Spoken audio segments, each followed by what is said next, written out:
Not everyone that has back pain will struggle with sitting, and for many people they're going to find sitting is actually perfectly okay, but there are a considerable volume or number of people that do get into real trouble when they're sitting with their back pain. Whether it's just back pain, whether it's sciatica or amalgamation of the both, they really struggle in the sitting position. And in this video we're going to talk a little bit more about that.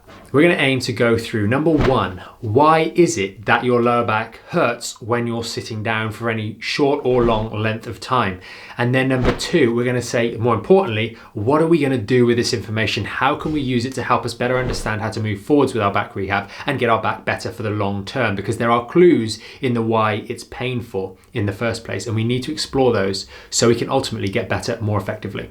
As I said, there are reasons why sitting down might actually be relieving for your back pain, and standing up is the problem. And we can get into the trap of sitting down for more and more time to try and get some of that relief, and that can be a problem in of itself, but that is a topic for another video. So if you are someone that actually finds relief from back pain, but you're getting into trouble when you stand up, post in the comments, let us know in the comments below, and we'll get that video coming out very, very soon. Now let's get on with the topic at hand. So why is it that your lower back hurts when you're sat down? And let's start out, really clear the air and say, look, the back, like all parts of the human body, is actually remarkably strong. It's resilient, it's very, very adaptable. Our bodies are absolutely magnificent, but when they are injured, we get into certain trouble, and that's what this video is about. We're not saying your back is weak, we're saying that when it is injured, there are certain things we want to bear in mind and consider so that we effectively deal with the injury and move forwards more effectively.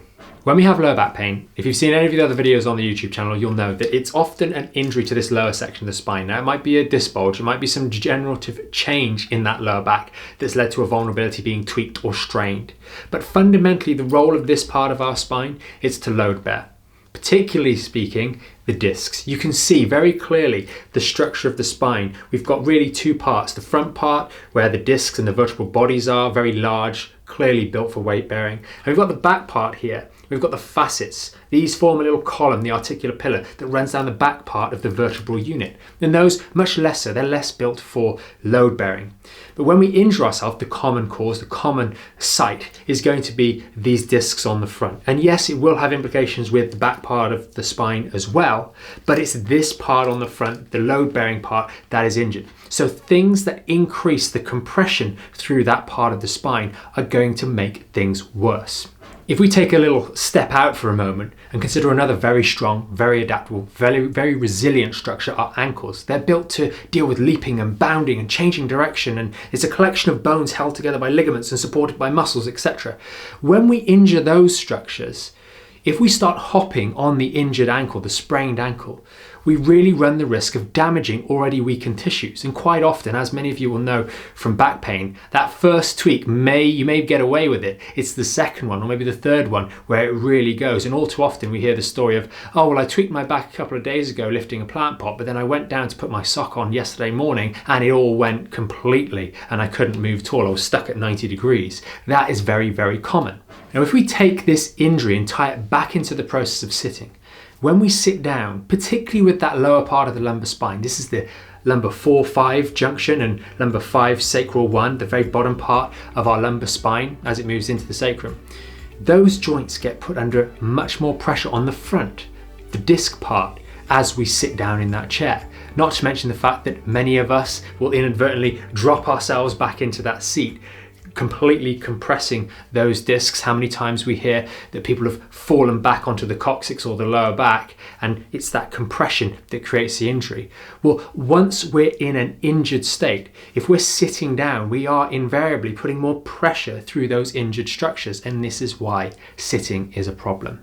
Now, the other reason that sitting is a problem as well is because when we're sat down, we tend to have a nice bit of heat on the back of the chair, between our back and the chair, and that creates that warmth in the area, diverting more fluid, more circulation to that area. And you're probably seeing videos online about the use of ice in this area instead of heat, even though the standard practice seems to be to provide people with the direction to use heat over that area because it's a muscle problem, and that's not the case at all. It couldn't be further from the truth. But we've got lying or sat down, putting more pressure through these injured structures in the lumbar spine, coupled with the fact that generally when we're leaning against the seat, there's increased heat. So that drives more fluid to the area. then we've got an injury in that site which has got more inflammatory drive to that area, so the whole thing gets congested. So the lumbar spine here, we've got an injury, and there's chemicals that are released in this area that drag more inflammation to this area. That's why often first thing in the morning it's actually painful or more stiff, more seized up as well.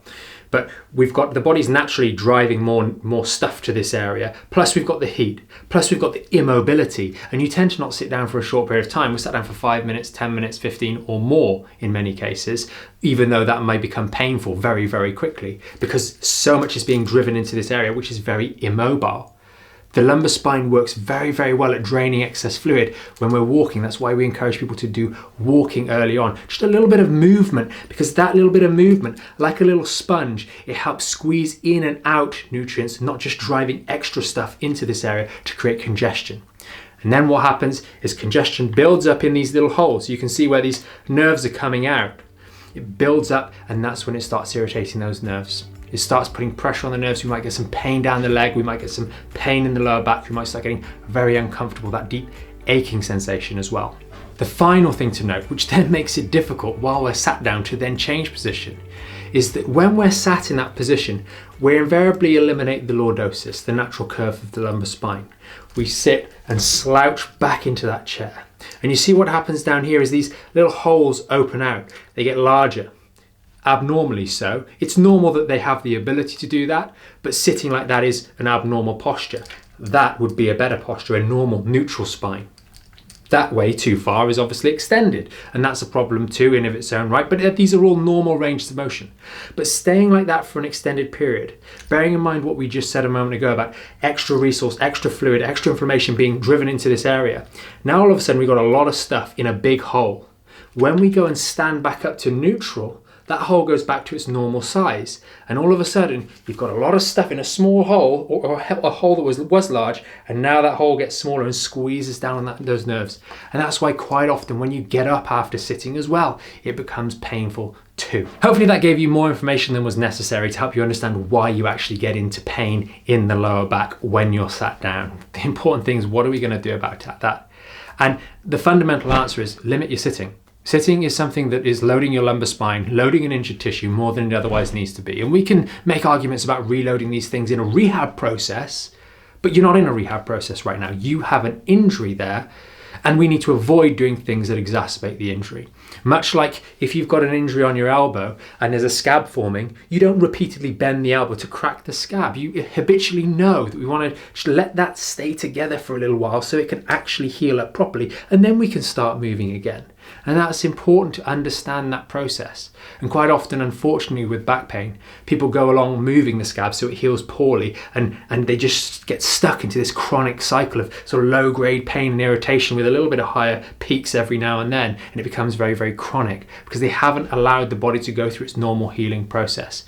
What we do want to do is try and allow that normal healing process to take place by not re-aggravating this injury regularly. Although for the purposes of work and the purposes of our activities, it may well be advantageous for us to sit down for extended periods without getting uncomfortable. It's not good for the human body, and it's not something that's worthy of aiming for. You're much better off trying to change the way in which we do things, using breaks, using sitting standing desks, adjusting your position, being fidgety, sitting with good posture when we are sitting whilst we have an injury, and trying to carry on some of those habits for the long term because they will help. And those are the things that we want to be focusing on. And then you couple that, the avoidance of sitting for extended periods, and the awareness of what extended sitting is doing for our body, with a good rehab process, and start to strengthen up the tissues around those discs. Maybe we're doing some decompression exercises for the lower back. We're doing the right sort of rehab to complement the process, and that will help us slowly heal up that area in the lower back.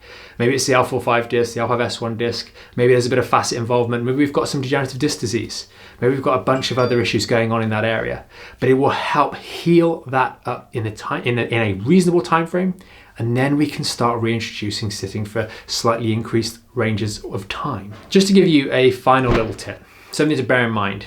We know that the back is really, really strong. It's great. It works really well. It's very, very adaptable, and we have all the tools that we need to support it. But when it does get injured, we need to treat things appropriately. We need to not press on that bit that's sore. We need to not press and pull and challenge those tissues in certain ways at certain times along the rehab process, knowing that later on we need to reintroduce some strain on those tissues, but not right now.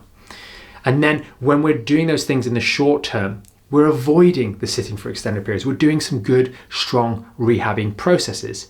But then we do get to the point where we're feeling better, our body's stronger, we've gone through some strengthening work, we've actually made a measurable improvement in the strength and stability of the structures that support the lumbar spine.